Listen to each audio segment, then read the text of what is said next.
Some people think that Jasmine Crockett lost the Senate primary because he don't want an outspoken independent black woman in office. But the real reason might be even more uncomfortable.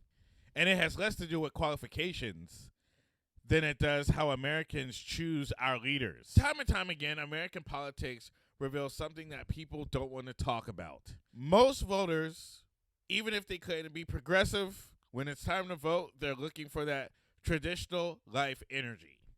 I'm serious. Look, most of the non-black liberals I know, even the super progressive ones, are still doing the same thing.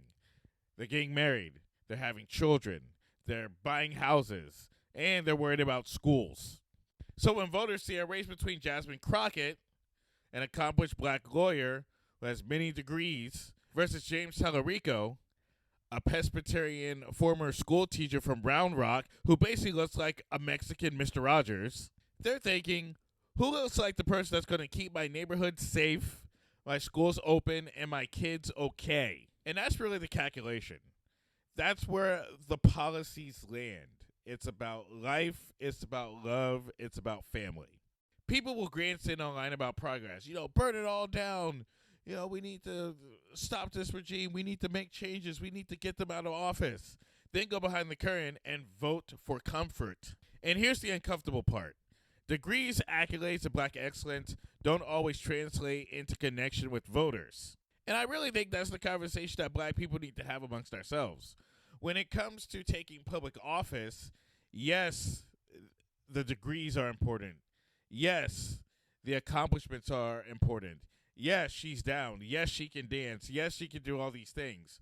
But the question is, outside of the community, is she really connecting to enough people so that she can get in office, so that she can make these changes? I even saw someone online, an Indian woman, breaking down why they voted for Tallarico. They said that they knew his policies inside and out, but when it came to Jasmine Crockett, they really didn't know what she was offering or what her policies even were. Now, that could have been maybe the information was suppressed, or maybe they didn't have interest in actually looking up what her policies were, or maybe the policies weren't as clear as some might thought they should have been. And honestly, part of that might be because black candidates also spend half their campaign proving they're qualified in the first place. I understand that. Every black person understands that. Every time we go on a job, anytime we do public speaking, we have to convince you that we are experts in what we're doing before we can actually do the job. And that takes time. And by the time you get the policy, the election's already about vibes, and it's time to vote. And let's be honest about something else. America still has a little bit of white is right programming. It's everyone's brain.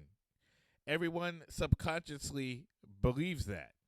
There are literally black creators who log online every day just to say how great white people are and how much better they are than other black people.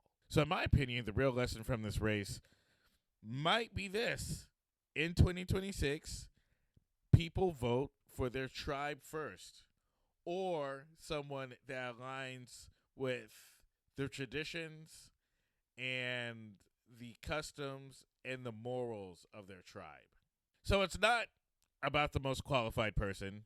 It's not about who is the smartest person. It's the person that feels like them. And that's where the disconnect is. But what do you think? Comment below, and of course, if you haven't already, like, share, and follow.